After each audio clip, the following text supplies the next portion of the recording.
युग हैरानी के साथ पूछता है, आपको कैसे पता कि मेरा नाम युग है और मैं अनुराग जी का बेटा हूँ?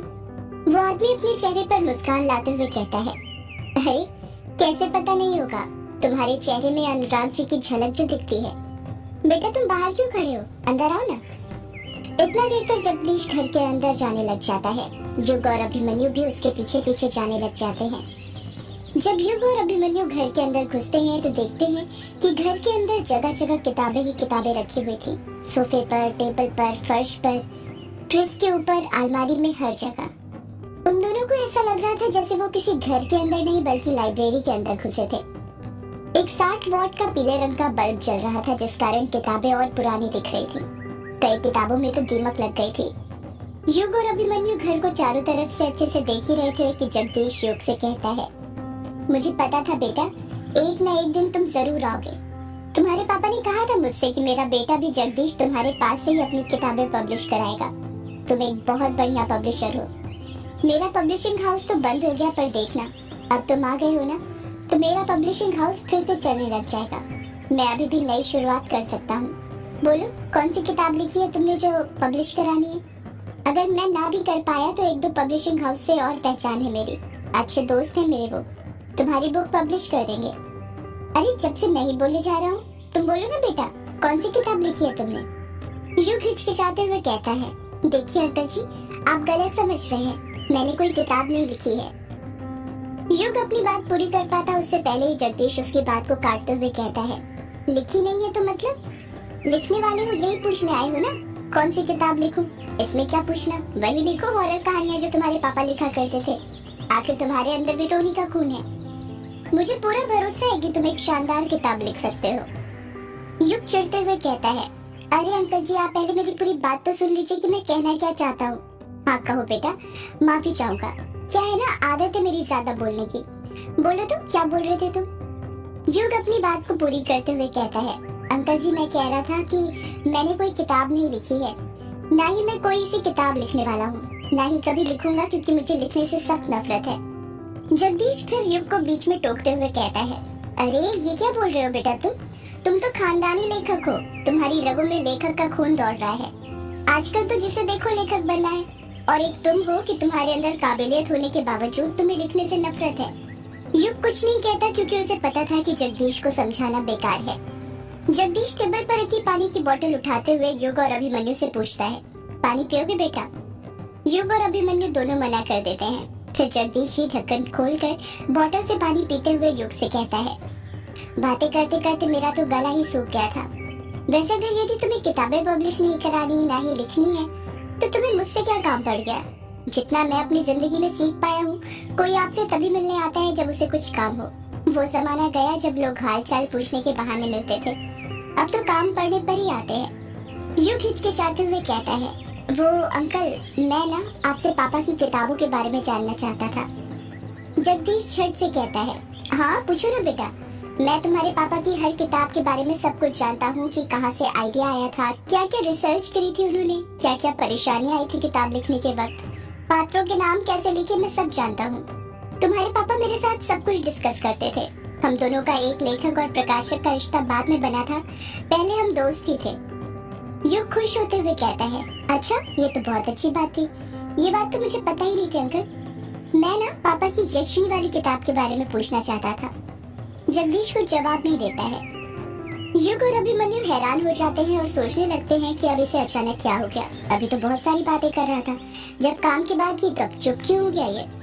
युग फिर पूछता है, अंकल आप मुझे पापा की यक्षिणी वाली किताब के बारे में कुछ बता सकते हैं? जगदीश फिर कुछ जवाब नहीं देता है।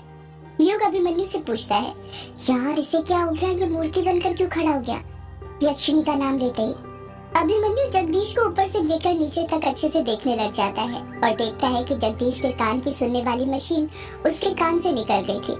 अभिमन्यु वो मशीन जगदीश के कान में लगाते हुए कहता है, अंकल कुछ बोलेंगे कैसे, पहले सुनाई तो दे, कान की मशीन जो निकली पड़ी है। रुक अभी लगा देता हूँ फिर बोलना। इतना कहकर अभिमन्यु जगदीश के कान की मशीन लगा देता है। जगदीश कहता है, माफ करना बेटा, इस मशीन के बिना कुछ सुनाई ही नहीं देता। तो क्या पूछ रहे थे तुम? युग कहता है, वो अंकल मैं पूछ रहा था कि आप पापा की यक्षिणी वाली किताब के बारे में कुछ जानते हैं क्या? युग जैसे ही ये बोलता है जगदीश के रोंगटे खड़े हो जाते हैं। वो कुछ नहीं बोलता, उसे सांप सूंघ जाता है। युग जगदीश की फिर से कान की मशीन देखने लग जाता है और मन ही मन सोचता है, कान की मशीन तो लगी हुई है, फिर ये अंकल कुछ बोल क्यों नहीं रहे? इन्हें क्या हो गया? कहीं कान की मशीन खराब तो नहीं हो गई? युग फिर पूछता है, अरे अंकल आप चुप क्यों हो गए? बताइए ना, आप यक्षिणी वाली किताब के बारे में कुछ जानते हैं क्या? यक्षिणी वाली किताब? जगदीश को युग की बात सुनाई दे, इसलिए युग जोर जोर से यक्षिणी का नाम लेने लग जाता है। यक्षिणी वाली किताब? जगदीश युग के मुंह पर उंगली रखते हुए घबराते हुए कहता है, चुप हो जाओ बेटा, उस डायन का नाम भी मत लो, उस डायन का नाम लेना भी मौत को बुलावा देने जैसा है। जगदीश की बात सुनकर युग और अभिमन्यु एकदम चुप हो जाते हैं। अभिमन्यु बड़ी हिम्मत करके पूछता है, क्या हुआ अंकल, आप उसका नाम लेने से ही इतना क्यों घबरा रहे हो? जगदीश अपने आसपास देखते हुए कहता है, घबराऊं नहीं तो क्या बेटा, मेरे पब्लिशिंग हाउस का बंद होना और मेरे कान में मशीन लगने का कारण वही है। युग जगदीश को देखते हुए कहता है, वही है का मतलब यक्षिणी? जगदीश युग की बात से सहमत होते हुए कहता है, हाँ बेटा, मुझे आज भी वो रात याद है। उस रात के करीब 3 बज रहे थे। मुझे तुम्हारे पापा का फोन आया था। मरने से पहले आखिरी बार बात उन्होंने मुझसे ही की थी। उन्होंने बताया था कि उन्होंने यक्षिणी पर एक किताब लिखी है जिसका पहला भाग वो लिख चुके थे और दूसरा लिखने वाले थे। मैं और तुम्हारे पापा फोन पर ही बात कर रहे थे कि तभी अचानक से फोन कट गया और सुबह खबर आई कि तुम्हारे पापा अब इस दुनिया में नहीं रहे। यक्षिणी उन्हें अपना शिकार बना चुकी थी। तुम्हें पता है, उस रात फोन कट होने के बाद भी मुझे फोन के अंदर से यक्षिणी की आवाज सुनाई दे रही थी। वो बार बार एक ही बात दोहराई जा रही थी। अभिमन्यु हैरानी के साथ पूछता है, कौन सी बात अंकल?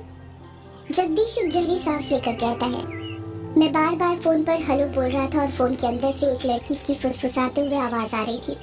वो कह रही थी, मैं यक्षिणी तेरी मौत, मैं यक्षिणी तेरी मौत। बार बार मेरे कान में यही आवाज सुनाई दे रही थी। फोन रखने के बाद भी यही आवाज मेरे कानों में गूंज रही थी। मेरे कानों से खून निकलने लग गया था, जैसे उस यक्षिणी को पता हो कि मैं ही अनुराग जी से बात कर रहा था। उसी रात मेरे कान खराब हो गए थे, जिस वजह से ये कान की मशीन में लगाकर अब घूम रहा हूँ। इसके बिना मुझे कुछ सुनाई नहीं देता है। जगदीश की बात सुनकर युग और अभिमन्यु दंग रह गए थे। युग जगदीश से पूछता है, आपने कहा था कि पापा आपसे हर किताब के बारे में डिस्कस करते थे, तो उन्होंने ये भी तो बताया होगा ना कि यक्षिणी को क्या अभिशाप मिला था जिसके कारण वो मर्दों के साथ संभोग करके उन्हें मार रही थी। जगदीश कहता है, नहीं, उन्होंने मुझे यक्षिणी की किताब के बारे में कुछ नहीं बताया। इनफैक्ट यक्षिणी पहला ऐसा प्रोजेक्ट था जिसके बारे में उन्होंने मुझसे कुछ डिस्कस किया ही नहीं, जैसे उन्हें मेरी कोई जरूरत ही ना हो। एक और चीज तुम्हें पता है, इस किताब को लिखने में तुम्हारे पिताजी ने बहुत मेहनत की थी। अमूमन वो कोई भी किताब 3-4 महीने में लिखकर कंप्लीट कर देते थे, पर यक्षिणी वाली किताब लिखने में उन्हें 4-5 साल लग गए थे। उन्होंने बताया था कि वो इस किताब की बहुत पहले से तैयारी कर रहे थे। युग और अभिमन्यु एकचित्त होकर जगदीश की सारी बातें सुन रहे थे। जगदीश अपनी बात को आगे जारी रखते हुए कहता है, तुम्हें पता है, मैंने और कई लोगों ने मना किया था तुम्हारे पिताजी को यक्षिणी पर किताब लिखने के लिए, पर उन्होंने हमारी बात नहीं मानी। ये उसी का परिणाम है कि आज ना ही तुम्हारे पापा इस दुनिया में हैं और ना ही मेरे पब्लिशिंग हाउस की कोई बुनियाद है। सब बर्बाद हो गया। न जाने कौन सा मनहूस दिन था जब मैंने यक्षिणी की किताब पब्लिश करने के लिए हाँ बोल दिया था। युग पानी गले से नीचे उतारते हुए कहता है, आपने पहले यक्षिणी पर किताब लिखने से मना किया था, पर क्यों? मना नहीं करता तो क्या करता? कुछ राज ऐसे होते हैं जिन्हें हमें राज ही रहने देना चाहिए। अगर वो लोगों के सामने आ जाता है तो मुसीबत खड़ी हो सकती है। यक्षिणी की कहानी और उसका अभिशाप भी कुछ इस तरह ही है। गांव वालों ने भी मना किया था तुम्हारे पापा को यक्षिणी पर किताब लिखने के लिए, पर उन्होंने उनकी बात नहीं मानी। बड़े जिद्दी थे। पता नहीं क्या धुन सवार थी उन्हें यक्षिणी पर किताब लिखने की। वो सिर्फ किताब नहीं लिख रहे थे, बल्कि वो तो उसके साथ उस ग्रेवयार्ड कोठी में रह भी रहे थे। अभिमन्यु हैरानी के साथ पूछता है, उसके साथ ही ग्रेवयार्ड कोठी में रह रहे थे मतलब? जगदीश फटाक से कहता है, मतलब ये कि ग्रेवयार्ड कोठी यक्षिणी का दूसरा ठिकाना है। सारा गांव जानता था। गांव वाले तो दिन में भी वहां पर जाने से डरते थे, पर तुम्हारे पापा बड़े बहादुर थे। उन्होंने तो यक्षिणी पर किताब लिखने के लिए वहीं पर रहना शुरू कर दिया था। हैरानी तो मुझे इस बात की थी कि पूर्णिमा और अमावस्या की रात भी तुम्हारे पापा वहीं पर रुका करते थे, पर यक्षिणी ने उन्हें कुछ नहीं किया। युग कुछ सोचते हुए कहता है, अगर यक्षिणी पूर्णिमा और अमावस्या की रात पापा का कुछ नहीं करती थी तो उस यक्षिणी ने पापा को मारा क्यों?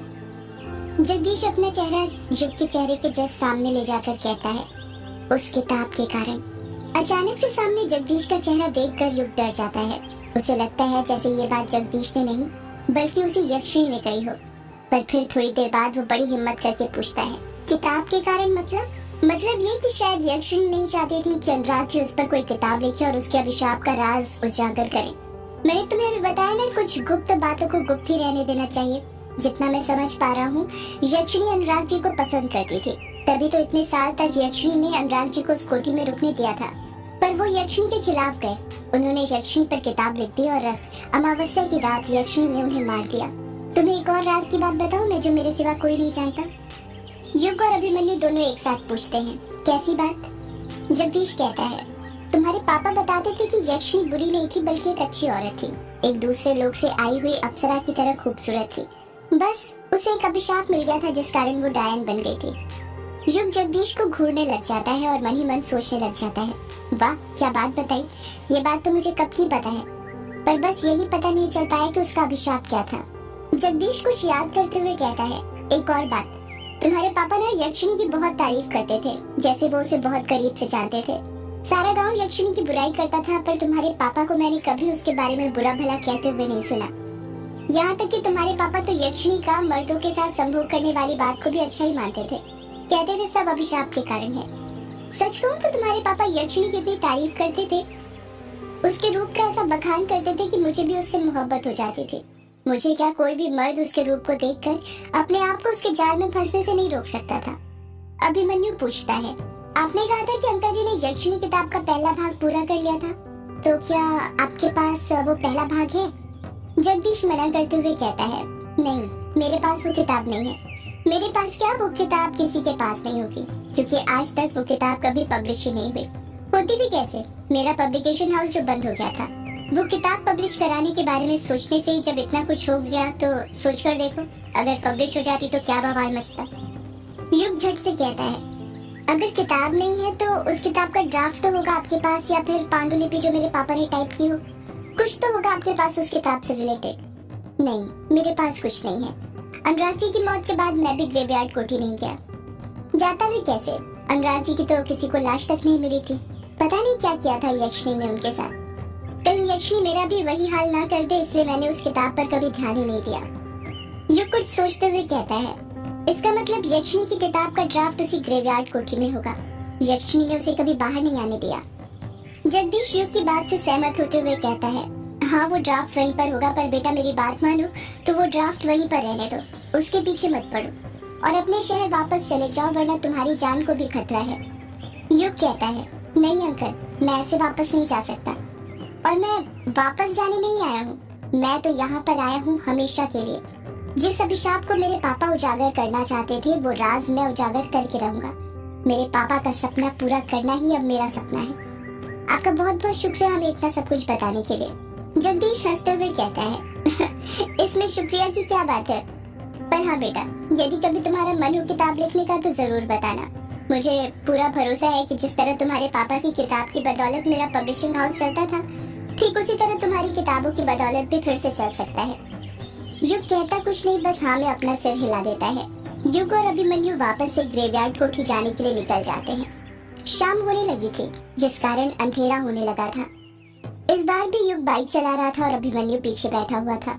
युग उदासी के साथ कहता है, यार कुछ हाथ ही नहीं लगा, जैसे खाली हाथ गए थे वैसे ही खाली हाथ वापस आ रहे हैं। अभिमन्यु फटाक से कहता है, हम खाली हाथ वापस नहीं आ रहे हैं युग, बल्कि एक बहुत ही जरूरी चीज के बारे में हमें पता चला है।